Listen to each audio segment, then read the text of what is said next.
Tudo da Canção Nova em um só lugar. Canção Nova Play. Você que sintoniza a TV Canção Nova, é o Manhã Viva chegando até a sua casa. Eu desejo todas as bênçãos do Senhor para você e a sua casa. Que Nossa Senhora te acompanhe. Já rezou o seu texto? Se não, passe a rezar. Rezar em família é muito bom. Coloque todos os seus problemas nas mãos do Senhor e não desanime. Abriu a conta e não tem dinheiro para pagar. Recebeu uma notícia de algum exame, não desanime. Levante a cabeça e siga segurando nas mãos do Senhor, tá certo? Hoje, olha aqui atrás de mim. Olha essa paisagem, gente. Olha, até arrepia. Porque quando a gente olha as obras do Senhor, as criações, as criaturas, a gente se aproxima de Deus. Eu mesmo sou apaixonada pela natureza, pelas coisas que o Senhor fez. Então, Manhã Viva está te presenteando hoje com essa paisagem linda. Nós estamos ainda em Cachoeira Paulista e nós estamos numa região muito linda, muito abençoada e muito privilegiada da natureza. Mas a gente veio para um lugar pertinho para mostrar essa coisa linda para você, para ajudar o seu dia, para você ficar contemplando essa natureza. E é sobre isso que nós vamos falar, sobre as riquezas do Vale do Paraíba, as riquezas dessa região. Nós vamos também, olhando aqui essa natureza, fazer uma receita durante todo o programa. Que tal? Já vai anotando aí, risoto de cogumelo. Fique juntinho com a gente que você vai gostar, tenho certeza. E para falar sobre as riquezas do Vale do Paraíba, nós convidamos hoje um historiador que entende tudo dessa região. É o Diego Almeida. Por favor, Diego, já se aproxime. Muito bem-vindo. Olha a natureza que vai nos ajudar, hein? Sim. Essa natureza aqui falando das riquezas do Vale do Paraíba. Tem coisa melhor? Não tem coisa melhor. E daqui a pouquinho experimentar uma receita maravilhosa. Então ele é presidente do Instituto de Estudos Vale Paraibanos. E muita gente fica assim se perguntando esse nome, né? Por quê? Vamos começar do começo, como diz o nosso fundador, nosso pai fundador, Monsenhor João Isabel. Por que Vale do Paraíba? No Vale do Paraíba a resposta é simples e ela está vinculada à ideia da geografia, da própria geografia da região. Nós somos um vale, né? Estamos numa depressão, então vale, logo o que marca mais essa região é o Rio Paraíba, então ficamos conhecidos como Vale do Paraíba.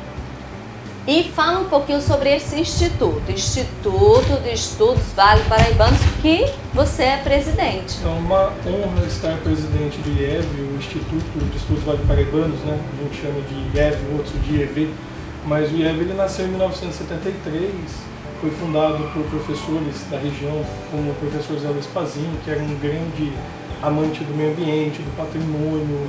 E o IEV ele nasce no sentido de defesa, ele começa a defender essas cidades do desenvolvimento. Ele fala de defender do desenvolvimento, por quê, né? Não de não permitir que o novo aconteça, mas de preservar aquilo que nós nos identificamos. Então o Vale ele vem, o IEV vem protegendo a memória e a história do Vale do Paraíba ao longo de décadas, já quase seus 50 anos. E você falou exatamente assim, a memória, né? A pessoa pode estar dizendo assim, poxa, de manhã a gente falando, né, de história, de memória, mas é tão importante. O Manhã Viva quis mesmo hoje falar de história, de memória, porque é um país, uma sociedade. Se a gente quer o bem desse país, dessa sociedade, não se faz sem história, sem memória. Sem dúvida, até porque nós cuidamos daquilo que somos apaixonados, daquilo que amamos, e para amar eu preciso me identificar. Sem a história eu não me identifico, eu não me reconheço naquele lugar. Então por que preservar, por que cuidar, para que conhecer, se eu não tenho uma identificação? Então eu preciso saber que este lugar existe, faz parte de um cenário maior que é o Brasil. Nosso país é uma imensidão, muitas coisas para se conhecer, e o Vale é muito importante dentro desse processo. E as novas gerações, se elas não conhecerem a história do nosso país, da sua região, às vezes até do bairro que você tá, o que vai ser do nosso futuro? Não dá. É condição, porque até às vezes as pessoas têm uma dificuldade com a história, mas a história é aquilo que acontece no quintal da nossa casa. É ali que começa a história. Então ela está partindo de um movimento local para um movimento global. Porque quando eu olho a história do outro, às vezes me encanta de um jeito diferente. Nossa, por que lá aconteceu isso e aqui não?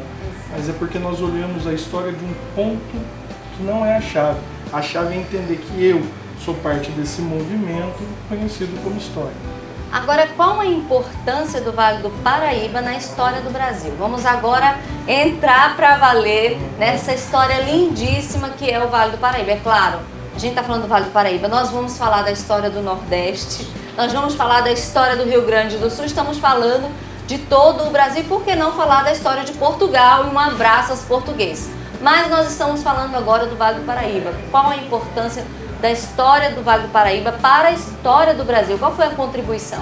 Então eu vou contar rapidinho uma história antes de responder a sua pergunta, que assim, quando eu comecei pelo caminho da história, eu queria o Egito. Todo historiador quer o Egito, quer ser Indiana Jones, quer essas coisas, né? E um professor me convidou a conhecer o Vale, falou, vamos concentrar sua energia no Vale do Paraíba. E foi só depois que eu iniciei esse processo que eu compreendi de fato a riqueza da história.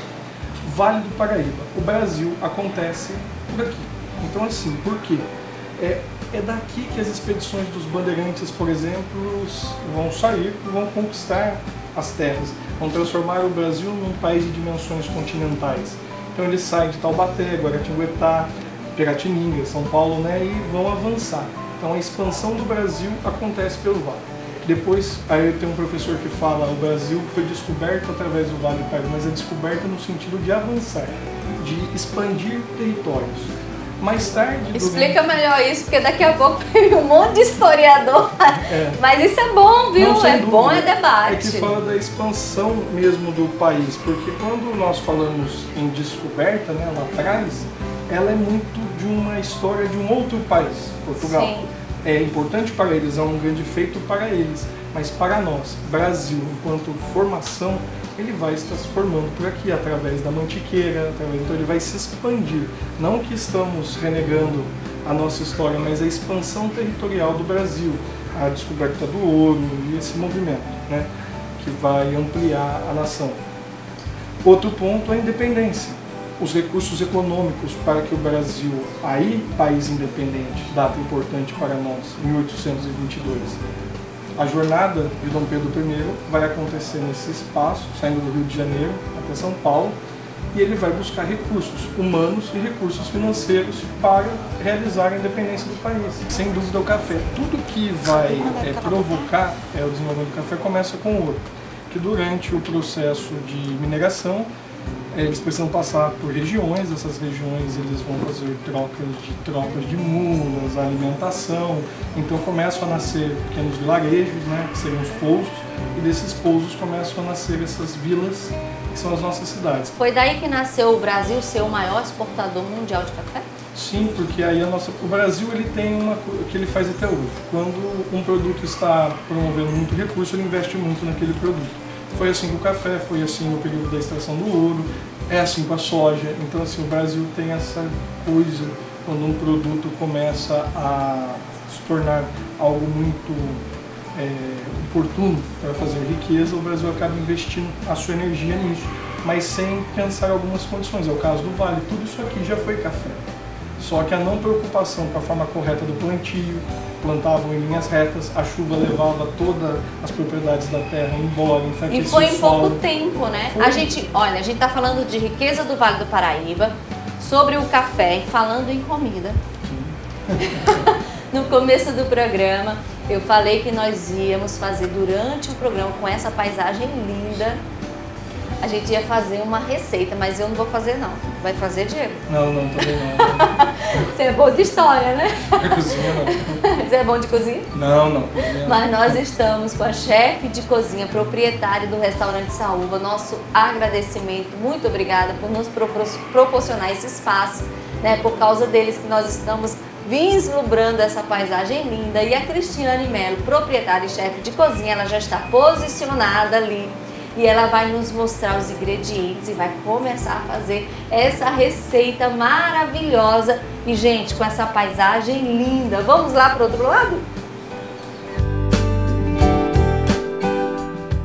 Gente, tá tudo montadinho.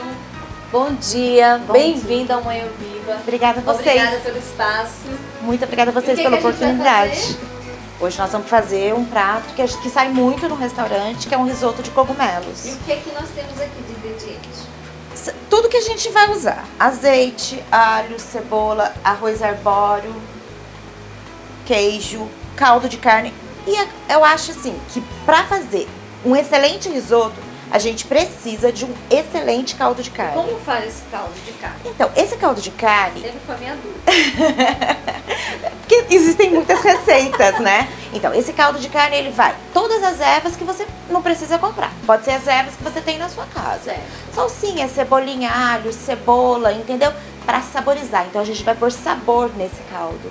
Daí a gente pega qualquer carne, pode ser a carne que sobrou na sua geladeira.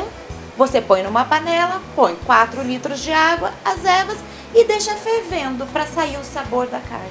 Qualquer carne? Qualquer carne. De preferência aquelas que tenham ossos. E se a pessoa não for usar todo aquele caldo, pode congelar? Pode congelar e usar no dia a dia na alimentação da família. Em vez de comprar aqueles caldos prontos, entendeu? Serve também pro caldo de frango. Caldo de frango. Daí quando a gente vai fazer algum risoto, que a base é frango, a gente usa peito de frango, osso de frango. Entendi. E esse arroz só pode ser desse? Para fazer risoto, sim. Então vamos começar. E o cogumelo? Então, quando nós viemos, falando um pouco de história, né? Ah, é. Quando viemos para cá, em 98, eu e meu marido, a gente veio para produzir o cogumelo. Entendeu? Porque a gente já somos de Cachoeira, estávamos juntos já, estamos juntos há 34 anos e voltamos para produzir cogumelo. E começamos a fazer o blasé agares, o shiitake, o champignon.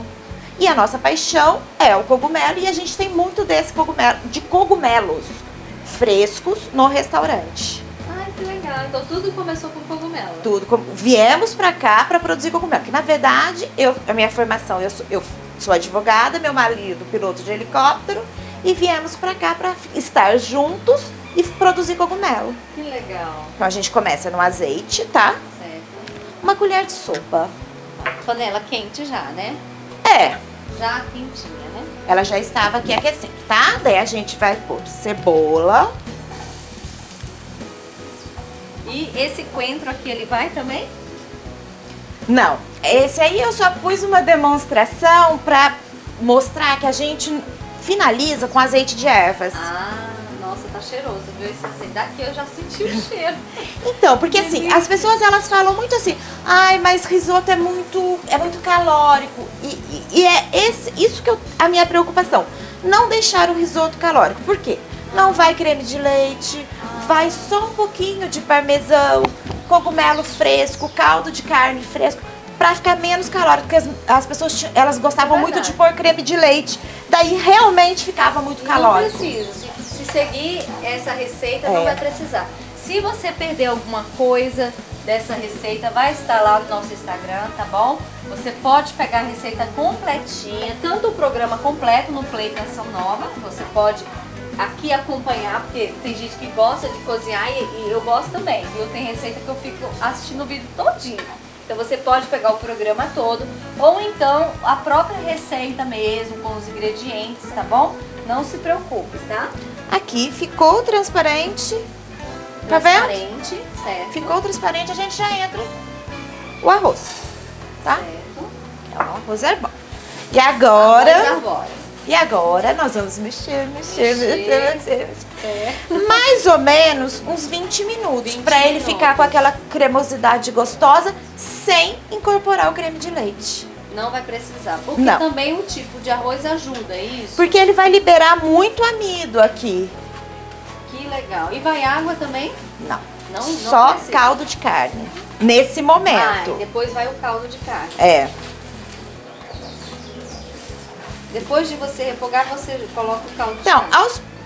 como a gente faz arroz normal em casa, entendeu? Então a gente vai, em casa a gente vai pôr no água, aqui a gente vai pôr no caldo de carne, porque a gente Enquanto- quer sabor. Tá certo.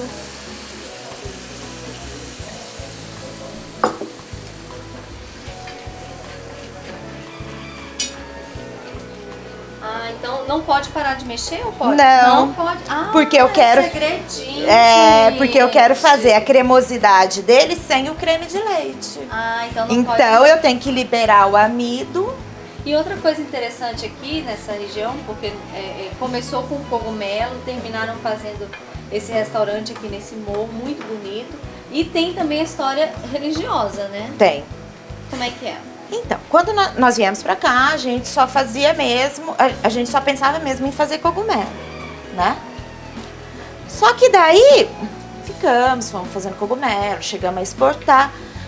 E daí um dia, o meu marido, ele teve um diagnóstico de câncer de mama. E o meu Porque sogro... é raro em homem, né? Muito raro. Aí é a nossa preocupação, entendeu?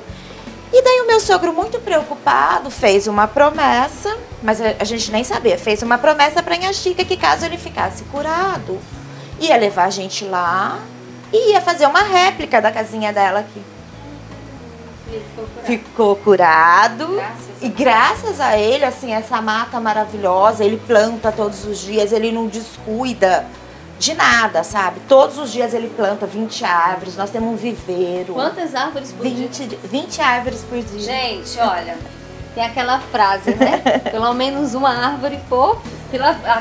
Na vida. Na vida. Gente, na vida não morre sem plantar uma árvore. Quantas árvores ele planta por dia? 20 árvores. 20 árvores.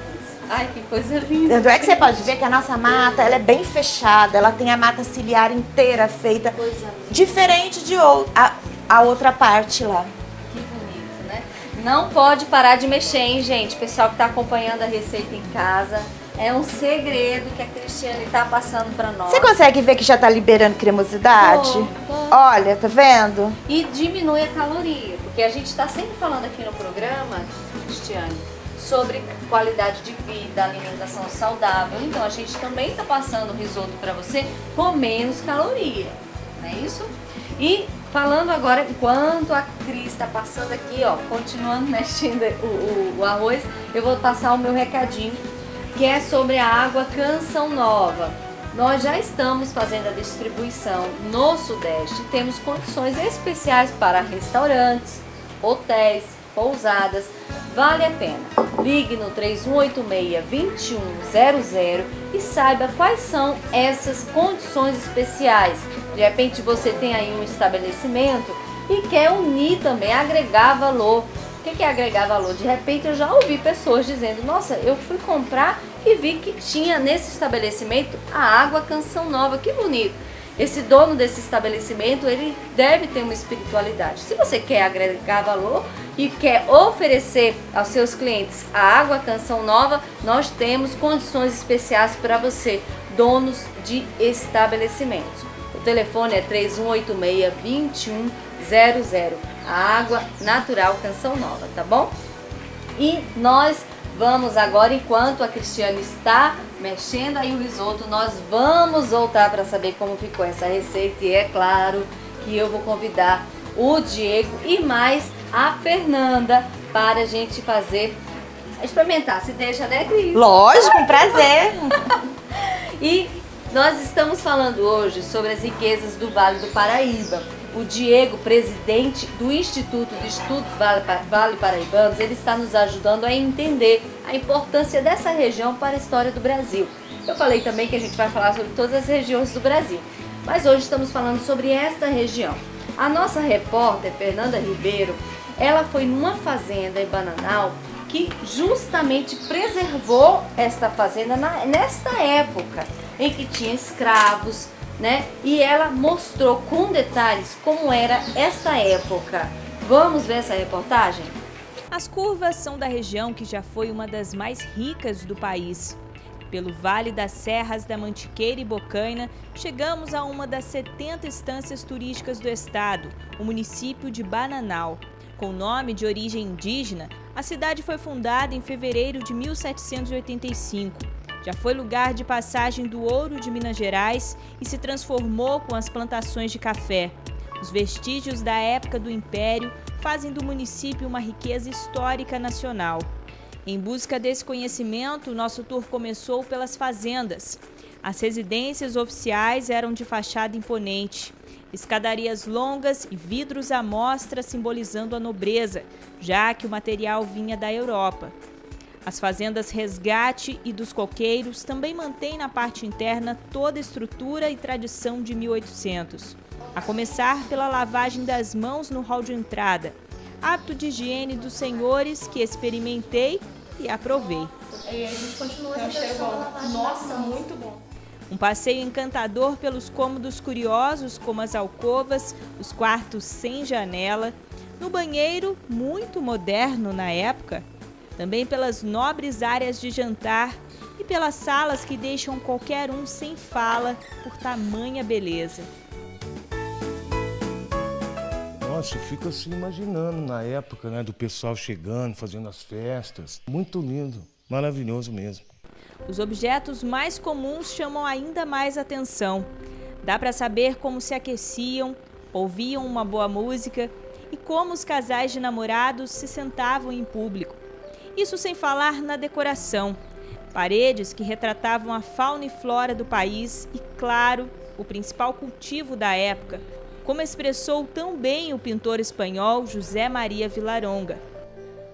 Outra residência adquirida pelos nobres eram os solares, imóveis para festas e reuniões de negócios localizados no centro da cidade.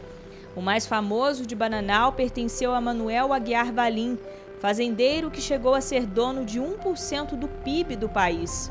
Hoje as memórias da família estão vivas nos descendentes. Joaquim Valim abriu o casarão para conhecermos o lugar em que os antepassados recebiam a nobreza local.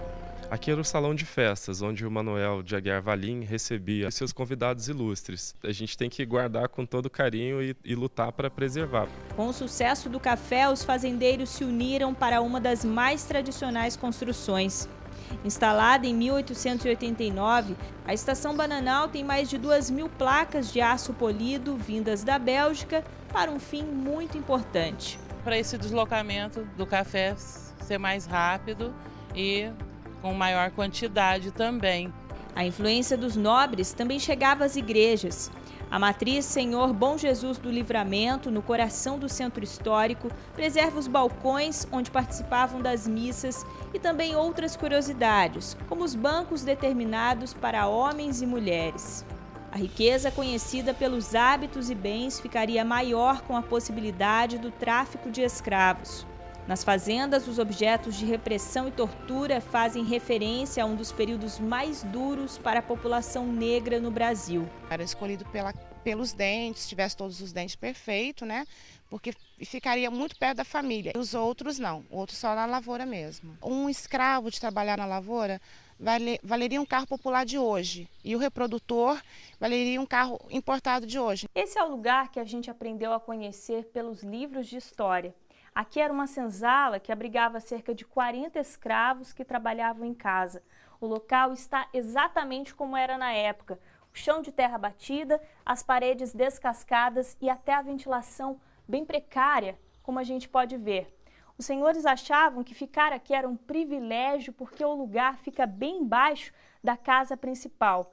A sensação que a gente tem, para falar a verdade, de estar aqui é muito diferente, de muita tristeza, na verdade.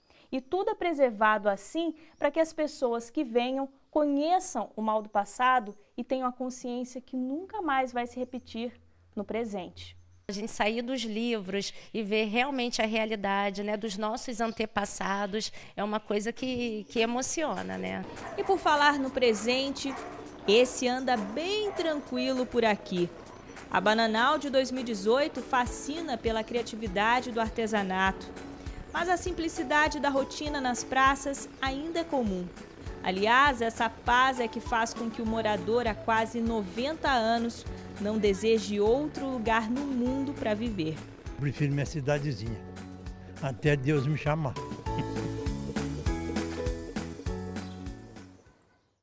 Que matéria legal. Parabéns, Fernanda. E ela está aqui. Muito obrigada por ter aceitado o nosso convite. Bom dia, bem-vinda. Ao Manhã Viva. Fernanda, então quer dizer que você abaixou ali naquela senzala, estava difícil ali? Foi, um pouquinho. Vocês puderam perceber na matéria que, assim, ficou bem marcante para mim essa questão da senzala mesmo, de ter um ambiente em que essas pessoas ficavam, né?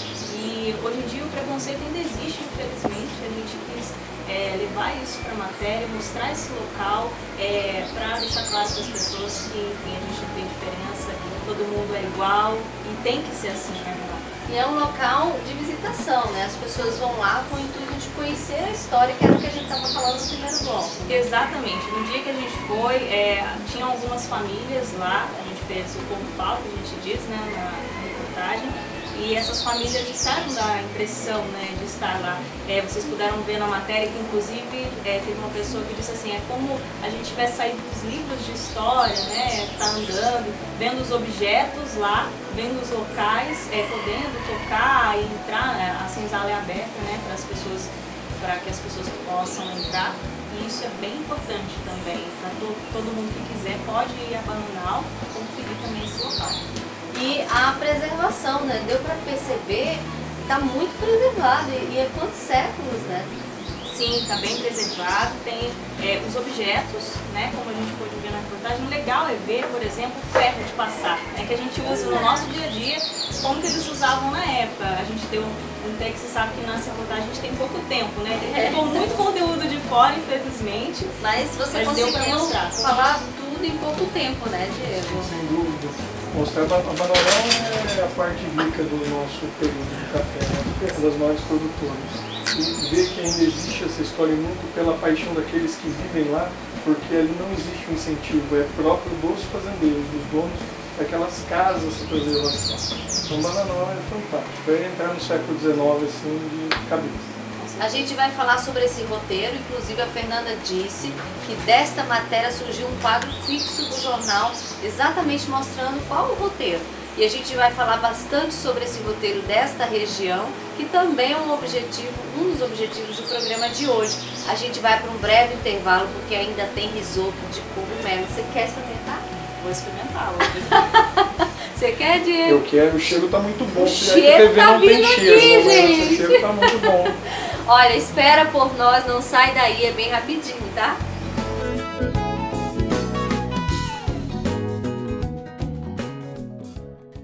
Viva de volta, hoje super especial falando sobre as riquezas do Vale do Paraíba. Nós estamos com um historiador, já falamos bastante no primeiro bloco sobre qual a importância dessa região na história do Brasil.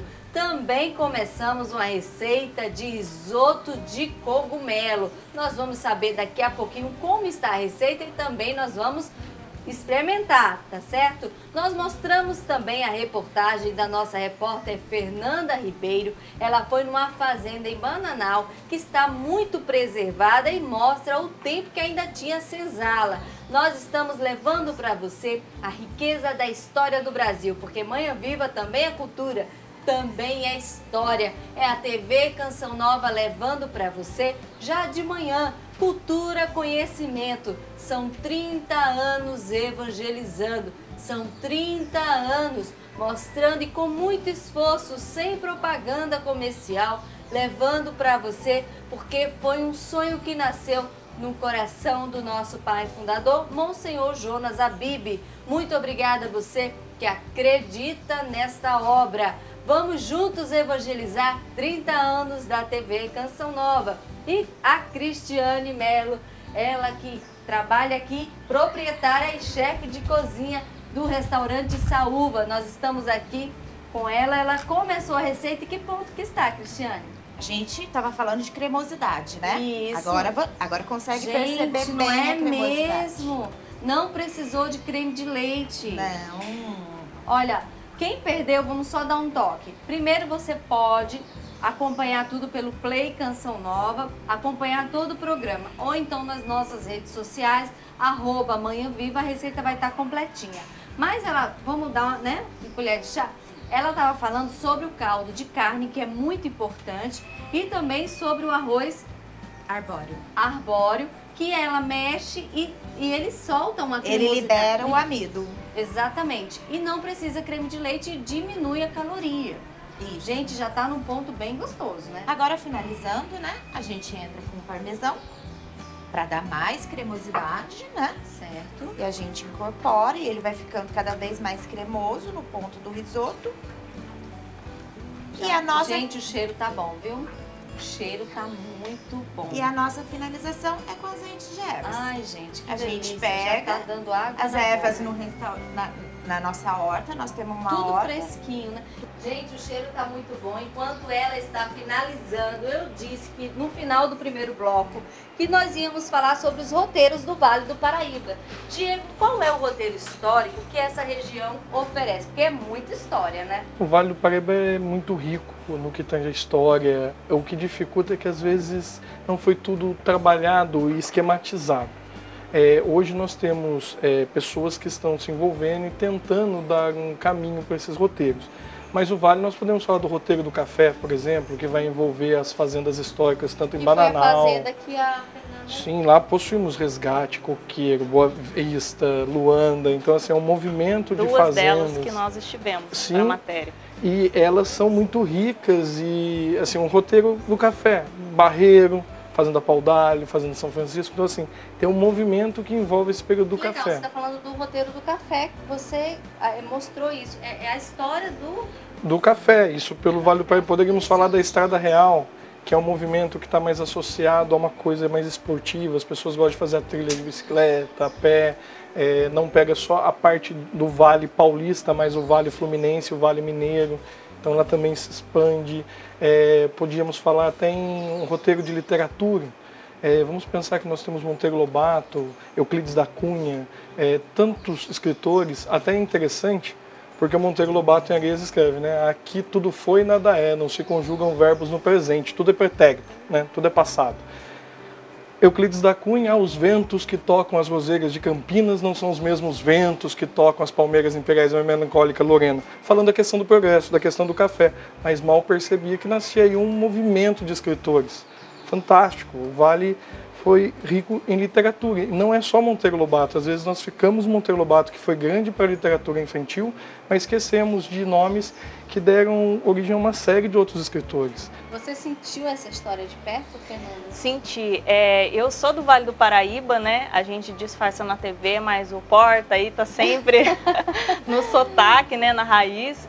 Eu nasci em Guaratinguetá, uma cidade pertinho daqui. Fui criada em Lorena, também outra cidade bem pertinho. Então, assim, eu gosto dessa parte. Eu acho que o Vale Histórico, ainda melhor, né? O Vale Histórico tem muito a oferecer. A gente tá falando de Bananal, mas tem Queluz, Areias, né? Silveiras, outras cidades que são bem legais, assim. Eu senti isso na reportagem, até na nossa redação, quando a gente estava conversando sobre essa matéria, quem faria, né? O pessoal até me indicou, eu falei, gente, eu faço com certeza, gosto. E eu pude sentir isso, né? De estar ali naquele ambiente, entrando naquele ambiente, é como se a gente voltasse um pouquinho no passado para entender um pouquinho como a gente lida com o presente e para onde vamos, né, no nosso futuro. Você acha que tem essa busca nessa nova geração, né, desse interesse pela história ou tem diminuído? Não, existe uma crescente. Eu começo a perceber um movimento de oposição, porque assim, nós estávamos numa geração que estava muito preocupado com algumas coisas do desenvolvimento econômico aplicado à indústria. De repente começa a nascer uma geração que ela está preocupada nas sensações, ela quer viajar, ela quer tirar foto, então ela começa a buscar novamente alguns elementos. E hoje, quando nós olhamos as coisas da história, tanto na TV quanto nos jornais, literatura, é uma coisa que vende no sentido assim, as pessoas querem conhecer, é curioso quando eu estou me deparando com fatos que me levam a entender por que eu estou fazendo isso aqui, ou falando determinada frase, ou tendo uma determinada atitude. Mas isso é crescente, eu vejo porque eu hoje trabalho com o curso de História e estou vendo o movimento de alunos que chegam a todo momento querendo conhecer. Então tem um movimento, sim. Isso é muito positivo, porque como a Fernanda falou, como que você vai olhar para o futuro sem você entender o passado? Não é ficar no passado, claro, mas você entendendo o passado. Não dá para pensar numa nova geração que não se interesse pela história. Por isso que o Manhã Viva, repito, está oferecendo já de manhã, né, um baita conteúdo para você de história, de conhecimento, falando da história dessa região tão rica. E falando de roteiro religioso, nós podemos falar de Aparecida, Frei Galvão, Inhaxica e Canção Nova. É que a gente for observar, né, Nossa Senhora de Aparecida, encontrada nas águas do Rio Paraíba, Vale do Paraíba. Inhaxica, Frei Galvão, Guaratinguetá, Vale do Paraíba. Então, Então, assim, não estou puxando sardinha, mas assim, a questão religiosa é muito forte aqui. Então, até, por exemplo, a vizinha cidade de Lorena é a primeira município de devoção mariana, é de 1707. Depois nós vamos ter só, quando está o achamento da Nossa Senhora de Aparecida, um outro processo de devoção mariana.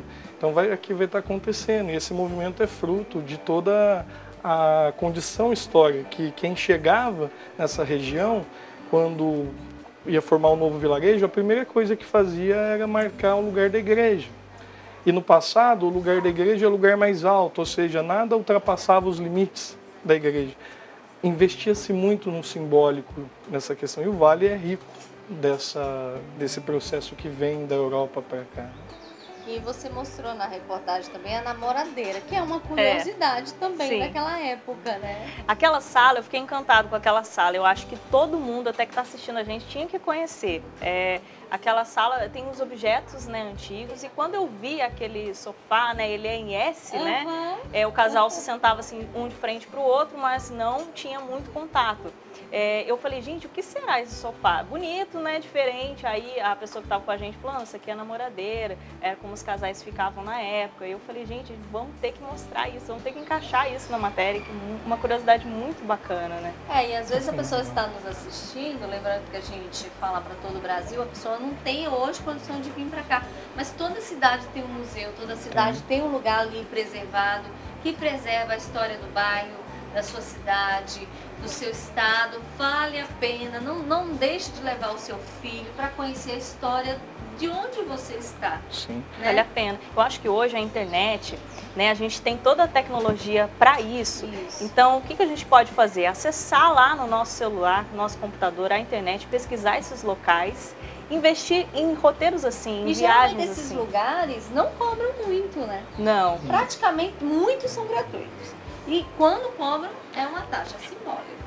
A questão da cultura, ela carrega um pouco isso, porque as pessoas, os produtores culturais, eles entendem que a cultura deve ser gratuita, só que, né, ela precisa sobreviver. Claro. Então, para sobreviver, ela precisa de recurso para manutenção. Agora é curioso, você falou da namoradeira. A expressão segurar a vela veio na minha cabeça na mesma hora, porque é desse mesmo período da namoradeira.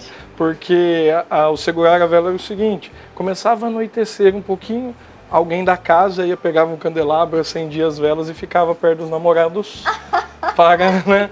Mas é desse mesmo tive essa informação. Eu tive essa informação quando eu fui gravar isso, eu achei bem interessante também. São muitas curiosidades. E às vezes a pessoa fica repetindo a expressão, você está segurando vela aqui, de né? Quando? Com o namorado, olha de onde vem, né? E de fato ali tinha esse sentido desse cuidado, então assim, são muitas expressões que tem outros ditados, eu estou me recordando um agora, é para inglês ver, eu acho que a gente fala assim, né? Para as pessoas, mas é dessa época, assim, na época as fazendas tinham muitas janelas, o que me contaram na época, mas algumas eram pintadas, eram fake, né, janelas fake, e daí os ingleses passavam lá na estrada, lá longe, e tinha que ter um determinado número de janelas, até na senzala, se não me engano, e aí os ingleses passavam e vinham, é uma janela, e tranquilo, seguiam viagem. E na verdade era uma janela falsa, né? Eram pinturas, então era para inglês ver, né? É um ditado da época. Chamaram na chincha, que era dos tropeiros, que a chincha é uma argola que tem do lado da tropa, né?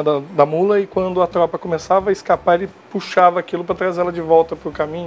Então assim, tem muita coisa, e a gente pode trazer isso para a nossa vida. A gente às vezes quer entender uma coisa da nossa vida hoje, busca um pouco da sua história, da história dos seus avós, né? Da sua própria história, né? Eu acho que a história, ela nunca deve ser, não é para ficar na história, né? Não, acho que, mas busca o entendimento, vai lá atrás. Às vezes a pessoa que está difícil aí para você, por que ela age assim, né? Olha, a gente tá falando de expressões que se a gente vai lá atrás, a gente, opa, foi por isso, né? Às vezes a pessoa age desse jeito, mas o que está lá atrás? Por que ela é assim? A história, ela tem muito que nos ensinar. Tem. Não é? E assim, não tem, quando a gente fala em valorização, não tem como eu valorizar uma coisa que eu não conheço. Isso. Não tem como eu preservar uma coisa que eu não conheço. Então assim, o mínimo é entender como foi importante, dada a situação, dado o momento, para que tudo isso pudesse ser o que é hoje. Então assim, a gente acaba não valorizando, registramos muito coisas ruins, esquecemos de falar de tudo que foi bom. Tem muita coisa boa na história desse país, que não é falado. A gente foca em situações que também aconteceram em vários outros lugares. Qual país não teve problemas? Qual país não teve que movimentar símbolos para poder criar uma estrutura de identidade?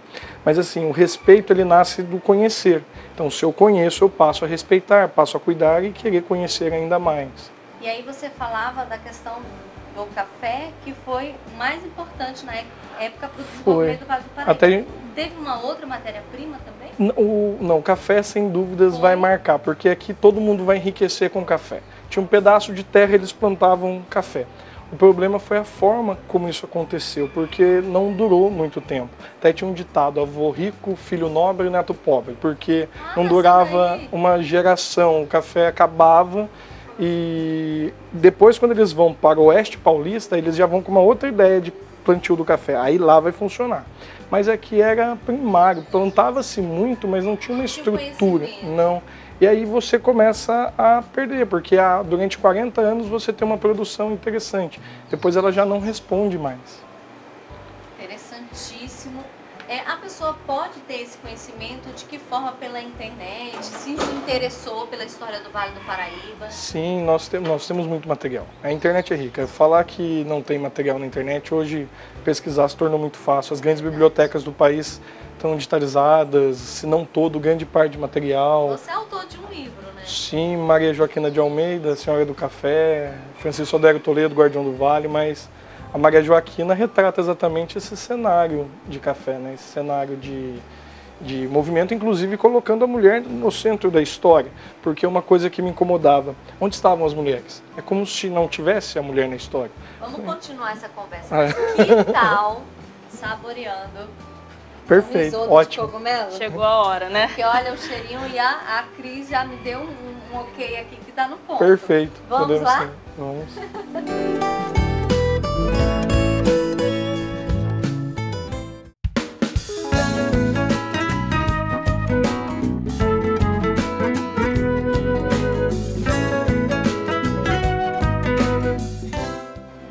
Vocês viram que o prato já está servido. Obrigada, Cristiane. A gente vai agora saborear, Sim. certo? Vamos lá. Tá lindo, Vamos. tá lindo, gente. Cara, tá ótimo, o cheiro também. Muito bom. Tá muito bom muito mesmo. Bom. Parabéns. Muito bom, Cristiane. E todos os sabores, assim, realmente, o caldo de carne, Delícia. o cogumelo, muito bom. Muito bom. E durante o programa ela foi fazendo assim rapidinho. Pra quem tá em casa, você garante que a pessoa vai conseguir fazer. Vai conseguir fazer, é muito fácil fazer. E O grande qual é segredo é o caldo de carne. caldo de carne? E esse cogumelo qual é? Nesse prato a gente usa 3 cogumelos frescos. Quais são os cogumelos? Shiitake, shimeji e champignon Paris. E o preparo dele tem ele é colocado E sempre mexendo. sempre mexendo. O segredo é não mexer e ter um bom caldo de carne. Ingredientes bons, né? Como a gente usa Sempre aqui, fresco bons faz e toda a frescos. diferença, né? Tá certo. E pra quem quiser comer, né?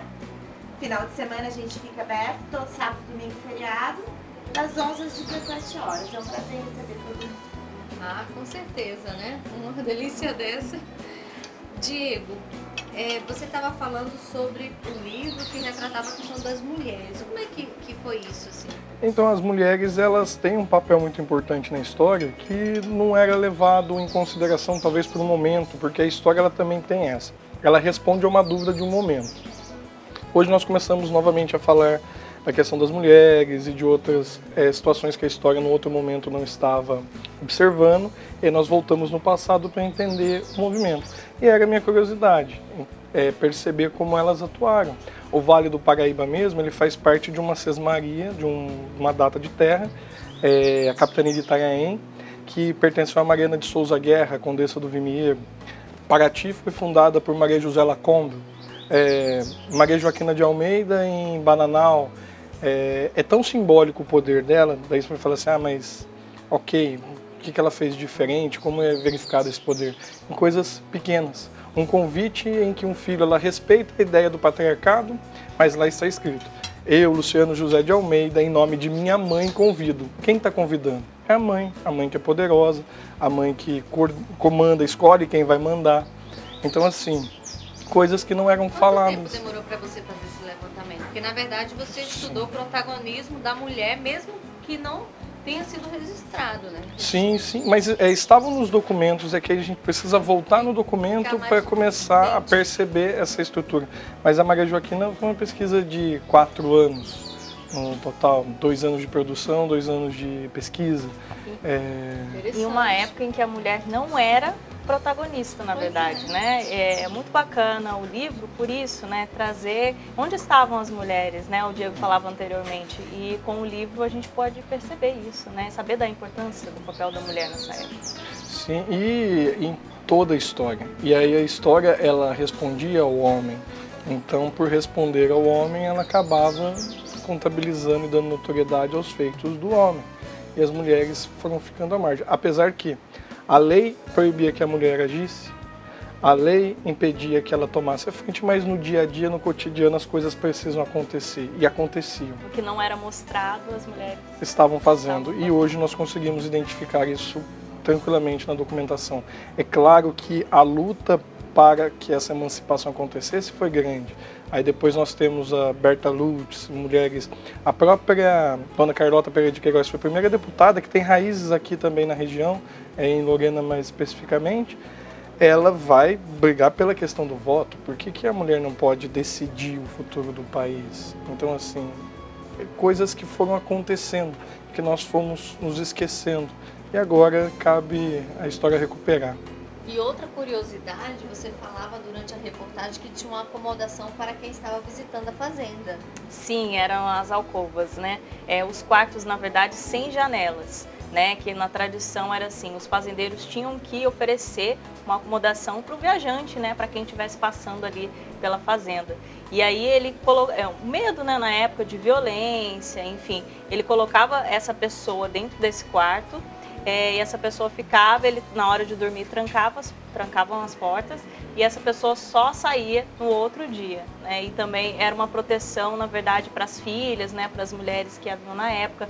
As mulheres, quando davam à luz ou quando estavam doentes, também ficavam nesse quarto. Era a maneira que eles achavam de proteger contra o mundo exterior, podemos dizer assim. E nas fazendas tem também esse quarto preservado. Enfim, a história sempre nos ensinando. Eu espero que você tenha gostado. Manhã Viva te oferecendo natureza, né? Cultura, história e um prato delicioso, uma opção também de passeio, um roteiro também histórico. Eu espero que você tenha gostado. Você gostou? Gostei muito. Tá aprovado? Muito mesmo. Aprovadíssimo. Muito bom, adorei estar aqui. Por favor, me chame mais vezes. Eu volto. Tá aprovadíssimo, tem tudo aqui que eu gosto, muito bem feito. Olha, muito bom, parabéns mesmo, de coração. Muito linda a sua história, porque é muito importante também as pessoas que montam, que pensam em montar um negócio, se unir também com Deus. Eu acho que colocando Deus em primeiro lugar, né? Tudo na nossa vida a gente encontra paz e as outras coisas vêm em acréscimo. Então, mais bonito do que tudo, além do capricho, além da beleza, foi ver a sua fé, a fé do seu esposo e o milagre que você colheu, né? Porque é bonito que, além de ela oferecer tudo isso, ela oferece também para quem vem aqui um momento e uma experiência com Deus. Muito obrigada pelas portas abertas e parabéns pela sua fé. E é isso que você mostrou para todo o Brasil hoje, tá bom? Qual é a página do lugar? Muito obrigada pela oportunidade. Assim, o Saúva realmente é a realização do nosso sonho. Do sonho que construímos há 20 anos atrás e hoje ele vem concretizando. Saúva Restaurante, tanto no Instagram quanto no Facebook. Um prazer receber a todos. Muito obrigada mais uma vez e a você, eu espero você amanhã, se Deus quiser, num outro programa Manhã Viva, sempre querendo levar a você uma mensagem de esperança, tá certo? Não fique nos problemas todo mundo tem, mas coloque nas mãos de Deus, como a Cristiane falou, e vamos seguir em frente, tá certo? E vamos terminar, né? Vamos lembrar. Tchau!